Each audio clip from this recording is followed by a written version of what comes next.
अस्सलाम वालेकुम दोस्तों। उम्मीद है आप खैरियत से होंगे और आप सबको आपके अपने इस चैनल पर खुशामदीद। आज की वीडियो में मैं आपको बताऊंगा कि आप किस तरह घर बैठकर अपने मोबाइल से फैसल इस्लामी डिजिटल बैंक अकाउंट ओपन कर सकते हैं। ये एक कंप्लीट प्रैक्टिकल वीडियो है जिसमें मैं आपको स्टेप बाय स्टेप इसका मुकम्मल प्रोसेस करके दिखाऊंगा कि आपने किस तरह ये अकाउंट ओपन करना है। इसलिए आपसे गुजारिश है कि वीडियो को एंड तक देखिएगा ताकि आपको किसी भी स्टेप में प्रॉब्लम ना आए। तो चलिए स्टार्ट करते हैं इसका प्रोसेस। इस प्रोसेस में सबसे पहले आपने फैसल बुराक ऐप को इंस्टॉल करना है। प्ले स्टोर में आना है आपने, यहाँ सर्च बार में लिखना है फैसल बुराक ऐप, सर्च करना है। देन फैसल बुराक ऐप आपको शो हो जाएगा। आपने इंस्टॉल के ऊपर क्लिक करना है। कुछ सेकंड्स में फैसल बुराक ऐप इंस्टॉल हो जाएगी। आपने ओपन के ऊपर क्लिक करना है। देन ऐप ओपन हो जाएगा। ऐप ओपन होने के बाद जो फर्स्ट पेज आपको शो होगा उसको आपने स्किप करना है। नीचे आपको लेफ़्ट साइड पर स्किप लिखा हुआ शो होगा, आपने उसके ऊपर क्लिक करना है। स्किप पर क्लिक करने के बाद आप एक न्यू पेज पर मूव हो जाएंगे जहां पर आपको टू टाइप्स के अकाउंट्स की ऑप्शन दी जाएगी, यानी फैसल इस्लामी डिजिटल अकाउंट और फैसल इस्लामी रोशन डिजिटल अकाउंट।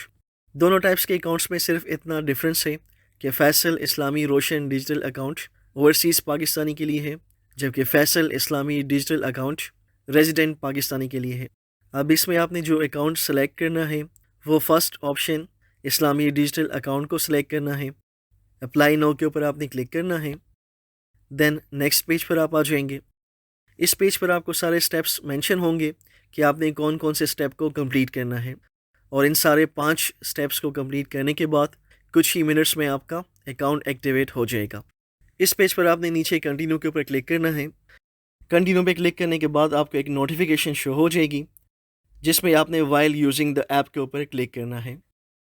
देन आप एक न्यू पेज पर आ जाएंगे और अब यहाँ से जो आपके अकाउंट क्रिएशन का मेन प्रोसेस है वो स्टार्ट हो जाएगा, जिसमें फर्स्ट यानी पर्सनल इंफॉर्मेशन के स्टेप को आपने कंप्लीट करना है। इस स्टेप में सबसे पहले यहाँ आपने अपना मोबाइल नंबर एंटर करना है। मोबाइल नंबर आपने ज़ीरो के बगैर लिखना है। मोबाइल नंबर लिखने के बाद आपने I am not a robot को टिक करना है। उसके बाद लॉगिन के ऊपर क्लिक करना है। देन नेक्स्ट पेज पर आप आ जाएंगे। यहाँ जो आपने मोबाइल नंबर दिया होगा उसके ऊपर आपको 6 डिजिट का एक वन टाइम पासकोड आया होगा। मोबाइल वेरिफिकेशन कोड में आपने ये कोड लिखना है। देन कंटिन्यू के ऊपर आपने क्लिक करना है। अगले पेज पर आप आ जाएंगे। अब आपने अपने आईडी कार्ड को सबमिट करना है।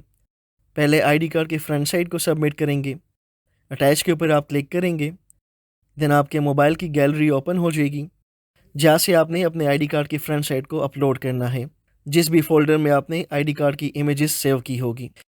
सेम इसी तरह आपने आईडी कार्ड की बैक साइड की इमेज को भी अपलोड कर लेना है। अटैच के ऊपर क्लिक करके गैलरी में जाकर वहाँ से इमेज को सेलेक्ट करके अपलोड कर लेना है। आईडी कार्ड के दोनों साइड के इमेजेस को अपलोड करने के बाद नेक्स्ट के ऊपर क्लिक करेंगे आप। अगले पेज पर आप मूव हो जाएंगे। यहाँ आपने अपना फर्स्ट नेम लिखना है। फर्स्ट नेम लिखने के बाद मिडिल नेम ऑप्शनल है, लिखना चाहते हैं तो लिख सकते हैं, अदरवाइज़ इसको आप स्किप कर दें। उसके बाद लास्ट नेम लिखना है। एक बात का ध्यान रखना है कि नेम जो आपके आईडी कार्ड पर लिखा होगा सेम वही यहाँ पर आपने लिखना है। नेम एंटर करने के बाद जेंडर को सिलेक्ट करना है। जेंडर में मेल या फीमेल को सिलेक्ट करना है। उसके बाद आईडी कार्ड नंबर लिखेंगे। आईडी नंबर लिखने के बाद आईडी टाइप को सिलेक्ट करना है। आईडी टाइप में CNIC को सिलेक्ट करेंगे, और जिन दोस्तों के पास स्मार्ट नेशनल आइडेंटिटी कार्ड होगा वो SNIC को सिलेक्ट कर दें। आईडी टाइप सेलेक्ट करने के बाद आपने डेट ऑफ बर्थ लिखना है। यहाँ आपको 3 आइकॉन्स शो होंगे। फर्स्ट आइकॉन पर क्लिक करेंगे। देन आप डेट को सिलेक्ट कर लेंगे। उसके बाद आपने मंथ को सिलेक्ट करना है। थर्ड आइकॉन पे क्लिक करके जिस ईयर में आपकी पैदाइश हुई थी उस ईयर को सिलेक्ट करेंगे आप। डेट ऑफ बर्थ लिखने के बाद आपसे पूछा जाता है कि do you have a life time CNIC। इसमें मैं नो को सिलेक्ट करूँगा। आपने अपने आईडी के एक्सपायरी के हिसाब से ऑप्शन को सिलेक्ट कर लेना है। अगर आप यहाँ नो को सिलेक्ट करेंगे तो देन आपने यहाँ अपने आईडी कार्ड की एक्सपायरी डेट को भी एंटर करना है। सेम उसी तरह जिस तरह आपने डेट ऑफ बर्थ लिखा था वैसे ही या आपने पहले डेट को, फिर मंथ को